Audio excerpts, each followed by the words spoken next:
Voilà, bonjour à tous, bienvenue dans cette nouvelle vidéo, j'espère que vous allez bien. Aujourd'hui dans cette vidéo, on va s'occuper de la paille d'orge. En premier temps, on va devoir retourner la paille avec notre randonneur à tapis. Dans un second temps, on va presser la paille d'orge et pour finir, on va ramasser tout ça. Donc voilà, déjà la première question, c'est pourquoi est-ce qu'on retourne en fait la paille? Faut savoir que le lendemain, juste après avoir fauché l'orge, il y a eu pas mal de pluie et du coup les ondins sont un petit peu tassés. Si cette paille, on fait rien, on la laisse comme ça et qu'on veut la botteler, le souci c'est qu'on va retrouver beaucoup d'humidité en fait en dessous. Vu qu'il a plu, l'eau est descendue dans l'andin et du coup c'est resté dans la terre. Même si aujourd'hui là il fait pas mal chaud, le souci c'est que ça peut pas ressuyer en dessous de l'andin. Du coup le travail que je fais avec le McCormick c'est de prendre l'andin et juste de le déplacer à côté, même pas très loin, c'est juste histoire de le retourner. L'avantage c'est que du coup je retourne mon andin et l'humidité en dessous se retrouve au-dessus de l'andin. Et aussi le deuxième avantage c'est que l'andin reste pas sur l'humidité, il est déplacé où c'est sec. Donc voilà, pour commencer je mets un petit peu quelques gaz à main, pas beaucoup parce qu'on n'a pas besoin de beaucoup de puissance. Là ce que je fais c'est que j'ai toujours mon système D que j'accroche à la manette et quand je tire en arrière le tapis va aller à gauche et si je mets la manette en avant du coup ça va aller à droite. Je peux gentiment avancer et puis maintenant je descends un petit peu l'endaineur.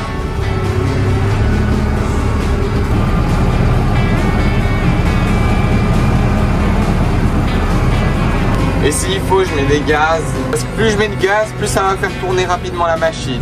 Du coup, j'alterne. Si je vais trop vite, j'arrive pas à avaler mon andin. Et si je vais trop lentement, du coup, ça va essayer de l'arracher.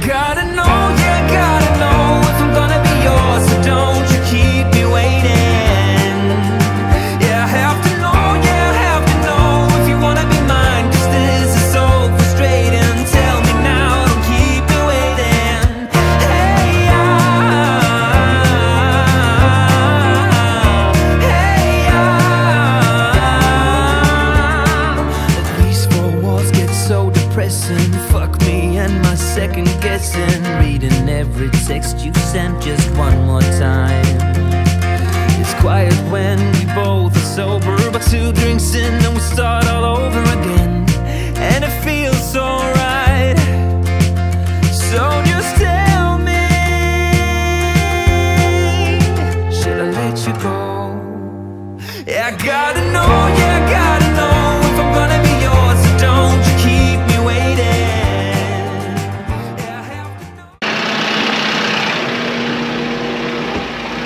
Donc voilà, normalement il y a la GoPro. Au niveau des réglages, du coup j'allume le centre de contrôle en fait de la presse. Donc voilà, je supprime les bottes que j'ai fait, je remets le compteur à 0. Je compare, on avait pris une photo pour les réglages de la paille et puis là du coup je vais remettre les réglages pour la paille. Donc là, la presse elle est configurée. Là d'abord je vais faire une première botte et après on va regarder les réglages ensemble, voir si je dois peut-être changer 2-3 trucs. On va aller regarder la botte.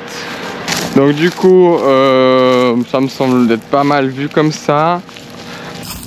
Le centre en tout cas oui.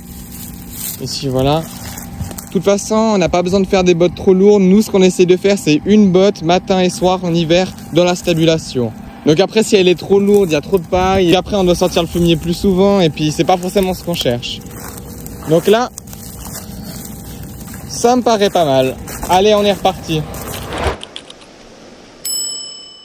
Aïe aïe aïe, après moult temps, enfin on se retrouve sur la paille.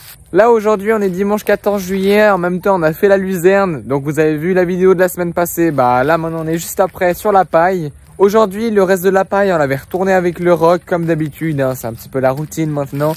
On a terminé de botter la luzerne il n'y a pas longtemps et puis maintenant on est dans les pailles. Écoutez, ça fait tout l'après-midi que je suis sur le tracteur. Je sais pas combien j'ai fait de ballots, mais bon, je pense que j'en ai fait beaucoup. En tout cas, cette fin de journée, attendez, je vais vous montrer un petit peu ce qu'il nous reste d'ailleurs. Je sais pas si vous allez bien voir, juste un petit peu la partie du milieu. Et puis autrement, tout ça, ça a été fait.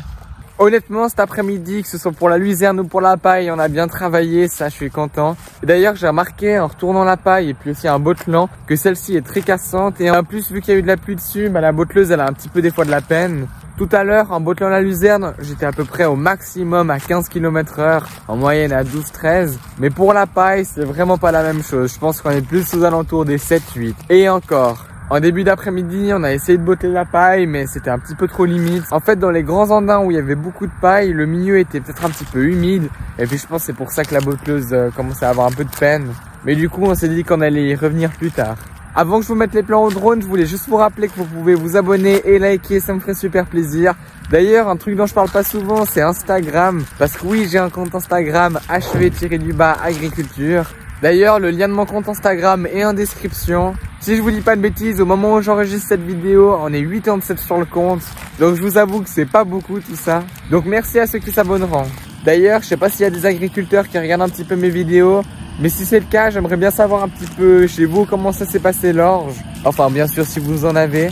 Aussi au niveau des rendements, si dans votre région ça a été plutôt bon ou mauvais. Allez, je mets ces plans au drone.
Voilà, aujourd'hui on est jeudi 18 juillet.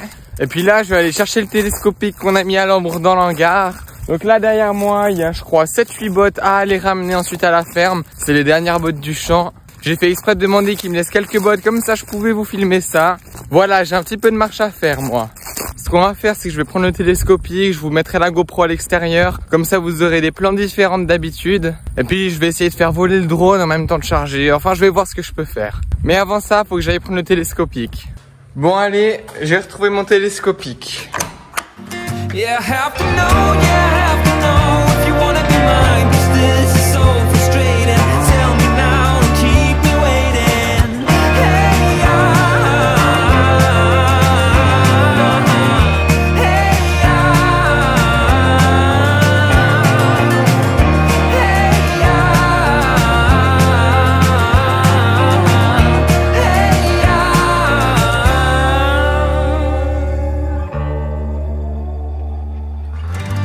Bon voilà, vous avez vu, j'ai chargé l'armoire avec notre télescopique. Dites-moi si vous avez apprécié ces images au drone. Et puis bah pour moi c'est fini, il y a mon papa qui viendra juste après aller chercher du coup le chargement. Et puis moi comme ça, je peux rentrer avec le télescopique.